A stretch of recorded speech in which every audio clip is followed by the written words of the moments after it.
Bismillahirrahmanirrahim. Assalamualaikum warahmatullahi wabarakatuh. Alhamdulillahirabbil alamin. Alhamdulillahillazi nasta'inuhu wa nastaghfiruh wa na'udzu billahi min sururi anfusina wa min sayyiati a'malina. May yahdihillahu fala mudilla lahu wa may yudlil fala hadiyalah. Asyhadu an la ilaha illallah wahdahu la syarikalah wa asyhadu anna Muhammadan abduhu wa rasuluh la nabiyya ba'dah ila yaumil qiyamah.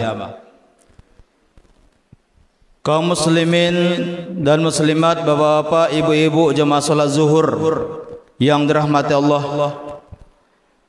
Alhamdulillah, pada siang hari ini kita masih diberikan kesempatan oleh Allah Subhanahu wa taala, luang waktu, badan yang sehat, umur yang panjang. Oleh karena itu, semestinya kita meningkatkan rasa syukur kepada Allah Subhanahu wa taala. Karena semua itu tidak akan diberikan oleh Allah, tidak akan kita dapatkan kecuali Allah yang memberikannya. Salawat dan salam mari selalu kita curahkan kepada junjungan kita, Nabi besar kita Muhammad sallallahu alaihi wasallam. Allahumma salli ala sayidina Muhammad wa ala ali sayidina Muhammad.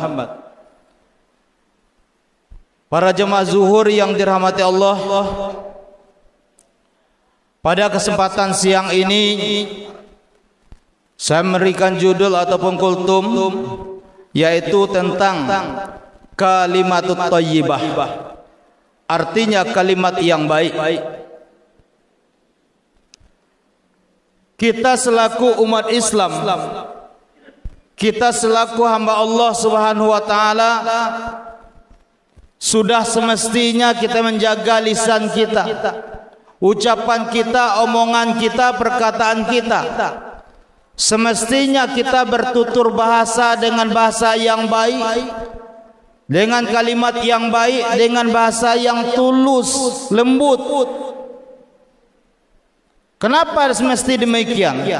Karena Allah sudah memerintahkan kepada kita. Allah Subhanahu wa taala berfirman, A'udzubillahi minasyaitonirrajim. Bismillahirrahmanirrahim. Alam tara kaifa daraballahu masalan kalimatut thayyibah. Tidakkah kamu memperhatikan Allah telah memberikan perumpamaan kalimat yang baik. Artinya apa? Allah memerintahkan kepada kita kalimat yang baik, ucapan yang baik. Di antara contoh ucapan kalimat yang baik, misalkan yang pertama, ketika kita dalam melakukan pekerjaan kita sehari-hari, mungkin ada yang salah pekerjaan kita, ada yang lupa yang kita kerjakan. Allah memerintahkan kepada kita apa? Yaitu kalimat yang baik, mengucapkan astagfirullahalazim.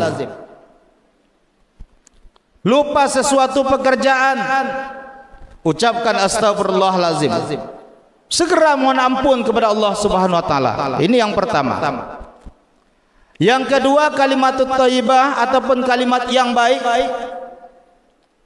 Ketika kita berada, misalkan kita melakukan perjalanan, liburan mungkin, kita pergi ke Kerinci mungkin, melihat kebun teh Gunung Kerinci, bahkan mungkin yang dekat sajalah. Kita pergi ke Taman Bunga Merenggen Garden. Begitu sampai kita di situ, kita ucapkan melihat betapa indahnya tanaman ini, betapa indahnya, bagusnya pemandangan ini, kita ucapkan subhanallah. Ini yang mesti kita jaga dalam kalimat kita sehari-hari. Kemudian yang ketiga, ketika melihat seseorang, bisa kita bilang orang ini hebat. Mungkin dalam acara, mungkin di masjid kita ini ada qorinya membaca Al-Quran, ngaji tilawahnya bagus sekali. Apa yang kita ucapkan? kita ucapkan adalah Masya Allah, karena kita kagum dengan orang yang hebat ini. Ucapkan Masya Allah, kita mengagumi kehebatannya. Allah sudah menitipkan kehebatan yang seperti ini kepada orang ini. Ini yang mesti kita ucapkan. Kemudian yang keempat, ucapan kalimatun thayyibah yang mesti kita ucapkan ketika kita mendapat musibah, dapat bencana, bala dan lain sebagainya. Ketika kita mendapatkan musibah, apa yang mesti kita ucapkan? Mungkin tidak asing lagi bagi kita, yaitu innalillahi wa inna ilaihi raji'un. Cuman terkadang orang berpikir kalau mengucapkan innalillah hanya untuk orang mendapat berita orang meninggal. Padahal tidak. Kenapa? Setiap musibah itu tidak akan terjadi kecuali dengan izin Allah Subhanahu wa taala.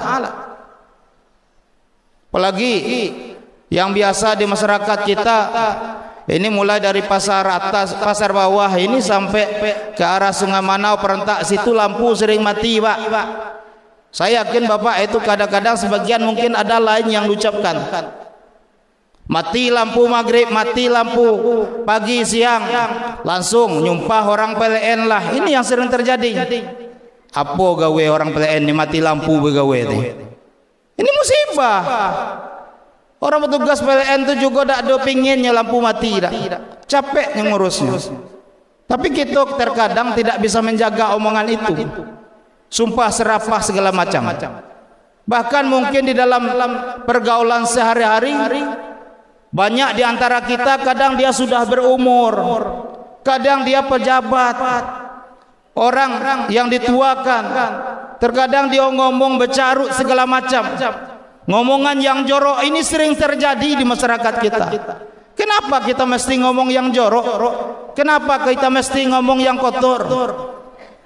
Ini yang sering terjadi.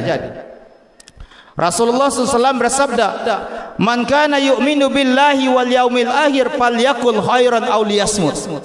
Siapa yang beriman kepada Allah dan hari akhir, maka hendaklah ia berkata-kata yang baik atau diam. Tak sanggup kita ngomong yang baik, ucapan yang baik, diam.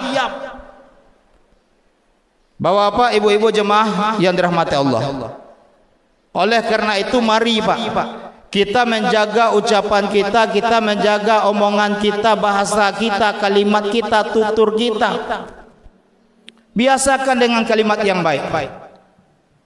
Bapak Ibu yang dirahmati Allah.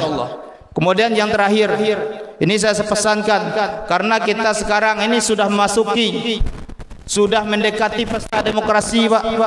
Lebih kurang 1 bulan lagi kita akan memilih pemimpin kita, kepala daerah, gubernur, bupati. Tak usah kita nak menghujat sini, menghujat sini. Tim Menawan mengatakan suka mengejek Menawan. Tak usah, Pak. Tidak ada gunanya bagi kita, Pak. Kalau kita tidak bisa menjaga omongan kita yang baik, lebih baik kita diam, Pak. Ya, namanya kita selaku hamba umat manusia, pasti semua punya kesalahan, pasti semua punya kelebihan, pasti semua punya kekurangan. Bapak Ibu yang dirahmati Allah. Oleh karena itu, mari kita menjaga tutur bahasa kita dalam pergaulan kita sehari-hari dengan kalimat yang baik. Mungkin ini yang dapat saya sampaikan. Lebih dan kurang mohon maaf kepada Allah kita semua, mohon ampun. Subhanallah wa bihamdihi, subhanakallahumma wa bihamdika, asyhadu an la ilaha illa anta, astaghfiruka wa atubu ilaik. Wassalamualaikum warahmatullahi wabarakatuh.